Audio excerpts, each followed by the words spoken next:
Good morning, kids. Today's topic is UK and Nordic markets. These two are these two markets do have a pool type of structure, and these are established in early 1990s and early 2000s. So, in today's class, we'll discuss about what are the characteristics of these two markets. In the last lecture, we have discussed about a brief overview about independent system operator and the open access markets and also pool markets. So today's two markets, UK market and Nordic market, are examples of two different types of markets which we have discussed yesterday. UK market is an absolute pool market, whereas Nordic market is an open access market where you can do bilateral transactions and also you can have a pool also. So let's have a quick discussion on these two markets. I hope that by the end of this video lecture, you will be able to compare the operation of UK and Nordic electric markets. First of all, let's start with the UK markets. UK markets restructuring has started well before 1990s. As you can see, the restructuring has started in 1988. Earlier, there used to be a single electricity board called as a Central Electricity Generating Board, which owned nearly 60,000 megawatts capacity. And all the high voltage transmission lines in England, Wales, all these things were managed by the UK power system, and they were under this guidance of CEGB. Later on, the CEGB was disintegrated into four different companies. One is National Powergen, Nuclear Electric, and National Grid Company. These two companies, the Nuclear Electric Company and the National Grid Company, NGC, they became state-owned companies and governed by the state government, whereas these two, they moved into private sector. And this Nuclear Electric Company used to take care of all the nuclear generation in the country, whereas National Grid Company, it took over the responsibility of transmission sector in UK markets. So NGC was made responsible for the national transmission system, while apart from this NGC, there were 12 regional electric companies, RECs, regional electric companies. So main transmission was looked out by NGC, whereas sub-transmission and distribution were looked out by RECs. And NGC, apart from handling the transmission sector, it also acted as an independent system operator. So this was the brief history about British power sector, and in particular, NGC, the National Grid Company, it was acting as an independent system operator apart from maintaining the transmission lines in the UK markets. So it manages the activities of the market. So it is an independent system operator. So it involves in bidding process, receiving bids, finalizing the market prices, and including the unit commitment and dispatch. And it was also responsible for transmission system security, reliability, congestion management. All these jobs were basically ISO jobs. And since NGC was ISO, so NGC has taken over all these things. And one more important thing in UK markets is that all the generators have to mandatorily participate in the pool. So it is an absolute pool market. There is no question of any bilateral contracts happening in the UK markets. So it used to have a complete 100% participation. And in particular, bids were invited only from the GenCos regarding the supply of electric power. Whereas the demand was not, bids were not invited. Instead, there was a forecast of the system, which was available to NGC. So since 12 RECs were there, right, which were taking care of the distribution sector. So every slot, 12 used to submit a forecast of demand. So the summation of these 12 forecasts used to be the demand, information on the demand for the NGC. So supply bids were invited, whereas the demand was based upon the forecast, which was received from these regional electric companies. So coming to the operation, as already said, the UK market had half-hourly blocks. So if you take a particular day from morning 00 to night 24 hours, so each hour was divided into two half-hour blocks, S1 and S2. Up to 0 to 0:30 was one, and 0:30 to 1 o'clock was another slot. Similarly, from 1 to 1:30 it was S3, and 1:30 to 2 o'clock it was S4. So like that, 23, 30 to 24 was used to be 48th block. So totally there were 48 blocks, 2 blocks for each hour. So UK electricity market operates as a power pool. So Gencos used to submit their price and quantity offers in half-hourly blocks for the next day to the ISO market operator, that is pool operator. So bids were submitted for each of these 48 blocks. So the bids used to consist of prices and volumes. Once these bids were received, these were placed in order of their offer prices and matched with the load forecast for each half hour. And the highest priced bid offer that matches the load forecast becomes a system marginal price. And the amount of generation to be scheduled is also decided from this, and unit commitment decisions will be conveyed to the generators. And this job will be taken care by, as already said in the previous thing, which I have already told you.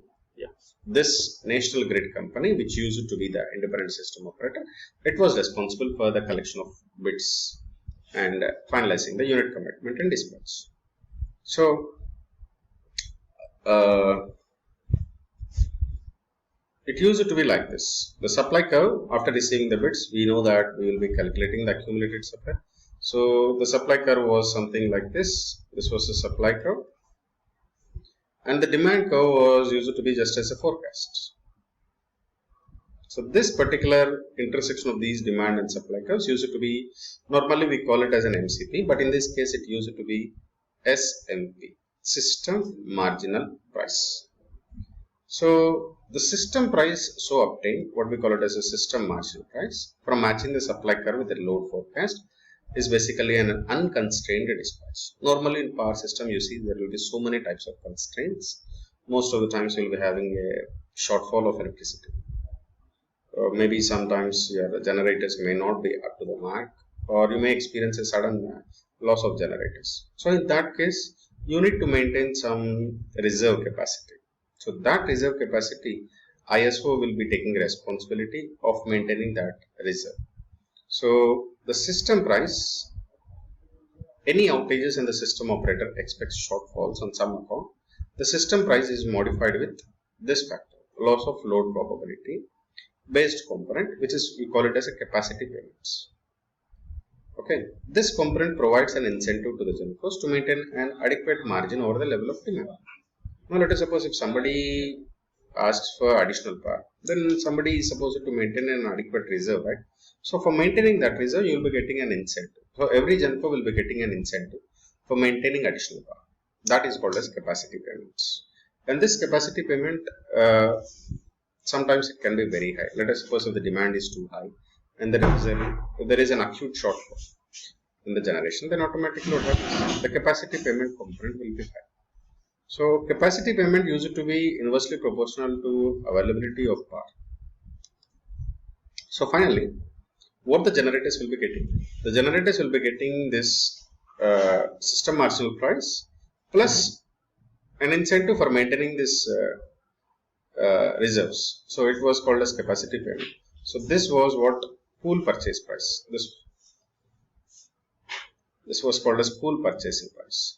This was the amount which was received by the generators. This is the intersection of these two supply and demand curves, and this was for maintaining an incentive for maintaining the prices, for maintaining the reserves. This was what generators used to raise. And in turn, P plus the transaction charges, what we call it as an energy uplift. This was the amount which is to be paid by buyers. So pool selling price. So customers, what in our case these are discoms, right? Regional electric companies. They use it to pay this amount. So this will go to the Gencos, and it will go to the transmission and other services. So this was the supply curve, and this was the demand forecast. And this particular price, this was the SMP, and this was the market clearing volume. So this was British pool operation.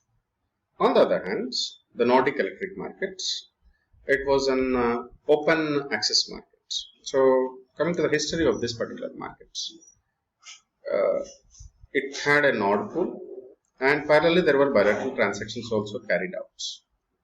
So in the node pool, it started with in 1996. It started the first international power exchange in the world to manage the electricity sector, because it was a combination of two countries, Norway and Sweden. They had a mutual understanding of exchange of power. So international exchange it was. Combinedly, they started this Nord Pool market in 1996. Later on, Finland joined in 1998, and later Denmark also joined in 1999. So Nord Pool is a combination of pool markets of these four countries: Norway, Sweden, Finland, and Denmark. It consists of two markets, as already said, a pool market and also bilateral contracts. And this pool market will be having a futures market and spot markets. And in futures market, it used to have a weekly basis, and in spot market, it will be day-ahead markets. So, how the operation of Nordic market used to be? It was also very similar to that of UK market, but the significant concept has already been told. In Nordic markets, there used to be a pool and also bilateral transactions. 25% of the energy consumed used to go through Nord pool, whereas the 75% transactions, majority of the transactions were bilateral transactions. This is quite distinct when compared to the UK pool, where every transaction used to be through the pool market itself. So we'll concentrate on Nordic markets. So Nordic markets, particularly the pool, Nord pool, it had three types of markets: a futures markets, where the trading was for weeks and years before.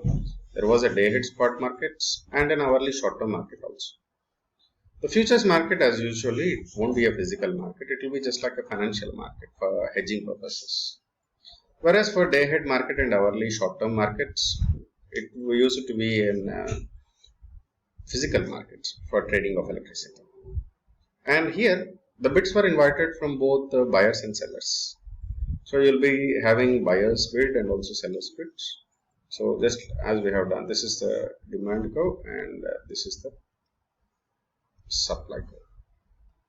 So in the intersection of these two will be your market clearing price. So this is the prices which were offered by the generators, and this is called as a supply curve, and this is demand curve. So whereas in case of UK market, you used to have only supply curve, and the demand curve used to be a forecasted curve. Okay. So the conclusion is that in either of these things, the independent system operator holds an important role, and there is a very clear distinction between UK markets and Nordic markets. Both do have pool markets, but the fact is that both do operate in a different fashion. In UK markets, there used to be only supply bids, whereas in Nordic market, even though it was a pool market, Nord pool, it used to receive both bids from suppliers and buyers. So the role of ISO in either of these will be completely different, even in pool markets also. It depends. So the choice of pool or open access markets, it is a complete responsibility and the interest of that particular country.